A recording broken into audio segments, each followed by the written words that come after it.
Welcome to my new blog. কেমন আছেন সবাই? আশা রাখছি খুব ভালো আছেন। আমি যাচ্ছি আমার গ্রামের বাড়ি, মানে আমার শ্বশুর বাড়ি। দেখেন কি চমৎকার একটা রাস্তা, আমাদের বাড়ির রাস্তা। এত সুন্দর, দুই পাশে গাছ লাগানো, মাঝখানে পাকা রাস্তা, আর রাস্তার দুপাশে প্রচুর জমি। বর্ষার দিনে প্রচুর পানি আসে, রাস্তাটা শুধু মনে হয় ভাসে, তখন আরও সুন্দর লাগে। আর বর্ষা ছাড়াও ভালো লাগে, দুই পাশে সবুজ, মাঝখানে রাস্তা। যাই হোক, কথা বলতে বলতে বাড়িতে চলে এসেছি। এটা হচ্ছে আমাদের বাড়ি, মানে তালুকদার বাড়ি। তো বাড়িতে বেশি আসা হয় না, অনেকদিন পর আসলাম। চারদিকে গাছপালা, ঘন জঙ্গল হয়ে গেছে। আসলে বেশি মানুষ থাকে না, তো বাড়িতে আসা যাওয়া খুব একটা হয় না। আমরা খুব কমই আসি, বছরে 2-1বার আসি, ঈদ করতে আসি, তারপরে আসা হয়। আর বিশেষ করে আমার যারা বাড়িতে আরও যারা সদস্য, তারা আসা হয় মাঝে মাঝে, কিন্তু আমি দূরে থাকি, তো আমার তেমন বেশি আসা হয় না। তো আসছি, এই গাছপালা দেখবো, ফল টল পারবো, আপনাদের সাথে শেয়ার করব। এই যে আমার হাজবেন্ড গাছ থেকে নানা রকম ফল, আম টাম পাড়তেছে, ঢাকা নিয়ে যাবে, সে ব্যবস্থা করছে। আর আমি আপনাদের দেখাই আমাদের বাড়িটা। এই যে বাড়ির ভিতরটা, এখানে কত ফুল ফুটে আছে, দেখেন কি চমৎকার। কত বড় গাছ, গাছ ভর্তি ফুল, দেখলেই শান্তি, মানে বাড়িতে আসলেই শান্তি। আর বাড়ির উঠানে প্রচুর ঘাস, মানুষজন থাকে না, ঘাস হয়ে থাকে। দেখা যায় যে মাঝে মাঝে আমরা সবাই যখন আসি তখন পরিষ্কার করা হয়, আবার কিছুদিন পরে আবার ঘাস হয়ে যায়। মানুষ থাকে না, তো খুব বেশি মানুষের চলাচল নাই, আমরা খুব বেশি একটা আসতে পারি না। যাই হোক, বাড়ির ভিতরটা তো আপনাদের সাথে শেয়ার করলাম মোটামুটি। এখন বাহিরটা দেখাবো। প্রচুর গাছ আমাদের বাড়িতে, প্রায় সব ধরনের গাছই আমাদের আছে। তো আমার নিজে হাতে লাগানো কিছু গাছও আছে, যেখানে প্রচুর ফল আসে। আম পারবো আমার গাছ থেকে।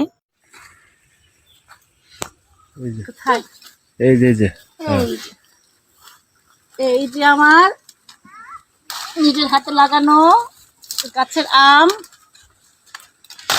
এই যে কত বড় বড় আম, অনেক আম, গাছ ভর্তি আম।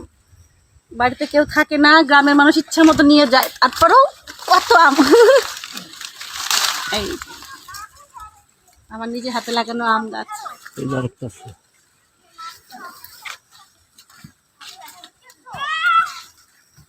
কোথায়? এই যে অনেক আছে পাতার আম আছে, এখানে গাছের মধ্যে অনেক ময়লা, গাছটা মনে গোসল টোসল করে না। এই যে কতগুলা, একটু উপরে লাঠি দিয়ে পারতে হবে এগুলা।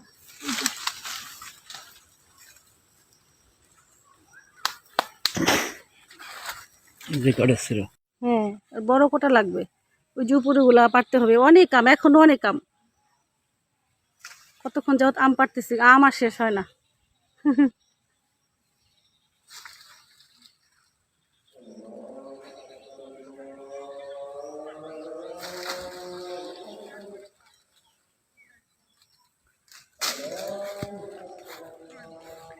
এই যে হচ্ছে আমাদের তেজপাতা গাছ। আপনারা হয়তো তেজপাতা গাছ তেমন চিনেন না অনেকেই। তেজপাতা কিনে কিনে খাই আমরা, সবাই তেজপাতা গাছ চিনে না, এই জন্য আমি গাছটা দেখাই। এটা হচ্ছে, এই যে এটা হচ্ছে তেজপাতা গাছ। এই যে তেজপাতা গাছ, এই তেজপাতা, হ্যাঁ, এই গাছ, এইটা হচ্ছে তেজপাতা। এটা হচ্ছে, এই পাতার এত তেজ যে এই পাতা দিয়ে রান্না করলে রান্নায় সুঘ্রাণ বের হয়। এই পাতার তেজেই আমরা এটাকে বলি কি তেজপাতা। এই যে দেখেন, এটা তেজপাতা গাছ। এই পাতা গাছটা, ওই যে গাছের শিকড়, এই যে গাছ। আরো অনেকগুলো তেজপাতা গাছ আমাদের এখানে আছে। আমাদের বাড়িতে সব ধরনের গাছ আছে, সব।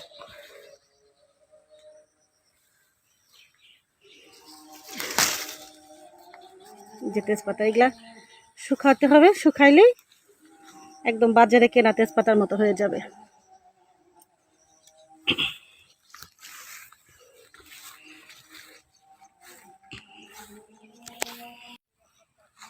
লিচু আসে না এবার এই গাছে? ও, বেশি আসে না মনে হয়। ওই যে লিচু গাছ, আর একটা ছোট্ট, ওই যে একটা বড় লিচু গাছ। লিচু গাছ অনেকগুলো আমাদের। এই যে কলা।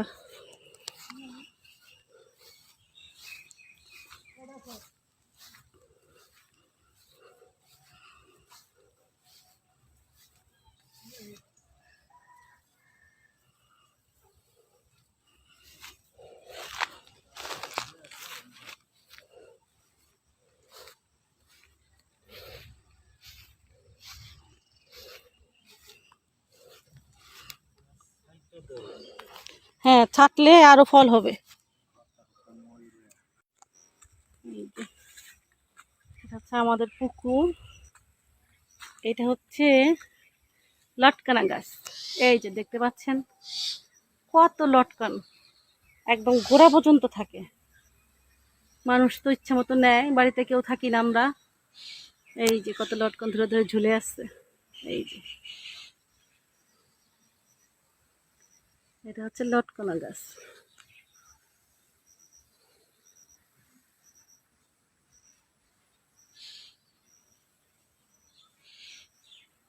এগুলো আরো বড় হবে,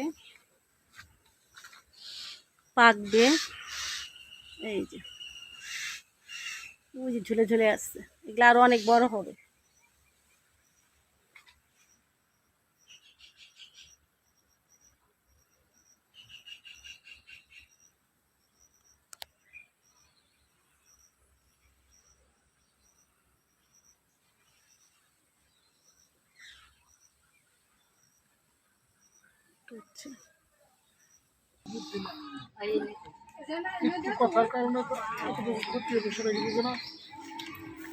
এবার ফিরে যাওয়ার পালা। আমরা প্রস্তুতি নিচ্ছি চলে যাওয়ার জন্য।